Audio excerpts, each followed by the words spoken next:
Ayo, back at it again with another video. So I have started writing articles and publishing them to Substack. So this is something that I really like. I've started doing it and plan to continue doing this because writing different articles have allowed me to kind of like put my thoughts onto pen and paper. But obviously, online you have keyboard and the mouse instead of pen and paper. But the title of this is I'm an ally because the Bible tells me to love my neighbor. So we'll head over to Substack if you want to follow me. It is at Matthew Vargo on Substack. If you want to follow, cool. If not, no worries, no pressure. So I'm an ally because the Bible tells me to love my neighbor. So that's the title. I wrote this December 8th, published this on the 9th, a couple days ago. Okay, so one of my favorite passages of all time is Matthew 22, 37, 38, and 39. The Gospel of Matthew 22, 37 through 39 states to love God and to love thy neighbor. A pretty simple statement, yet very hard for humans to act upon. I'm just as guilty as everyone. I too have a hard time of loving the neighbor. It's we are sinners. We are everyone struggles with it. But all in all, the love the neighbor concept is pretty simple yet hard for humans to act upon.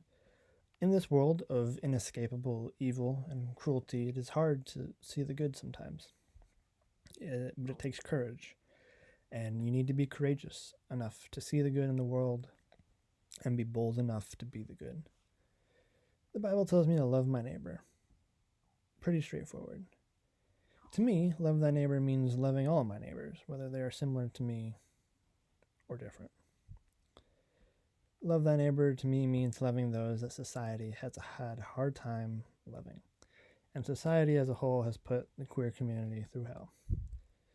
I choose to be an ally to the queer community because I am told to love my neighbor. I love my lesbian neighbor. I love my gay neighbor. I love my bisexual neighbor. I love my transgender neighbor. I love my queer and questioning neighbor. I love my intersex neighbor. I love my asexual neighbor.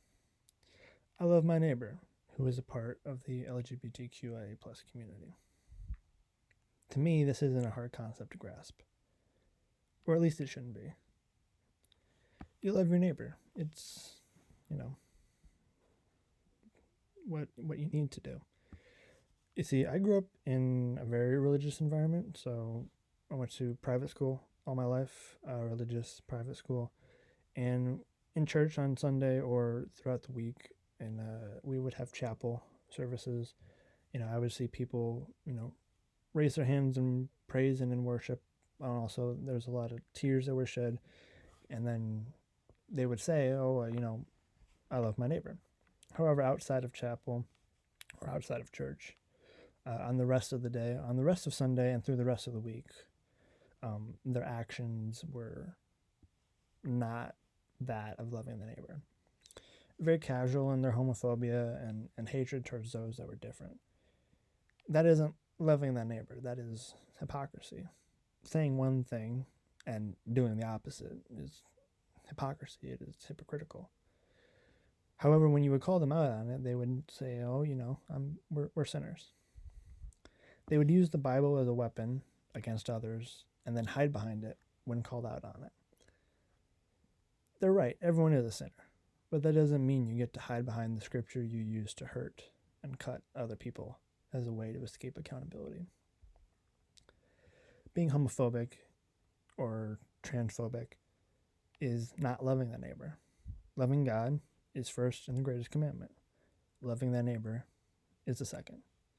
When you are homophobic to your neighbor, that isn't loving them. That is breaking the second greatest commandment. Just because life doesn't go the way you want it to, or life has been difficult for you, doesn't give you the right to make others' lives hell simply for being different. We are told to love thy neighbor. How hard is it? Or have you just not read scripture lately? I'm an ally to the LGBTQIA plus community because I am told in the Gospel of Matthew, chapter 22, verse 39, to love my neighbor. So, I've been meaning to talk about this for a while, but now I have an opportunity to write articles and then publish them, and then I also, once I publish them, can now talk about them on YouTube. So again, if you want to follow me on Substack, you're more than welcome to. This has been an article that I've wanted to write for a long time, so I'm an ally because I'm told to love my neighbor. So with that, that is the end of the video. Thank you for watching or listening, wherever you are. Thank you very much, and I will see you all in the next video. Deuces.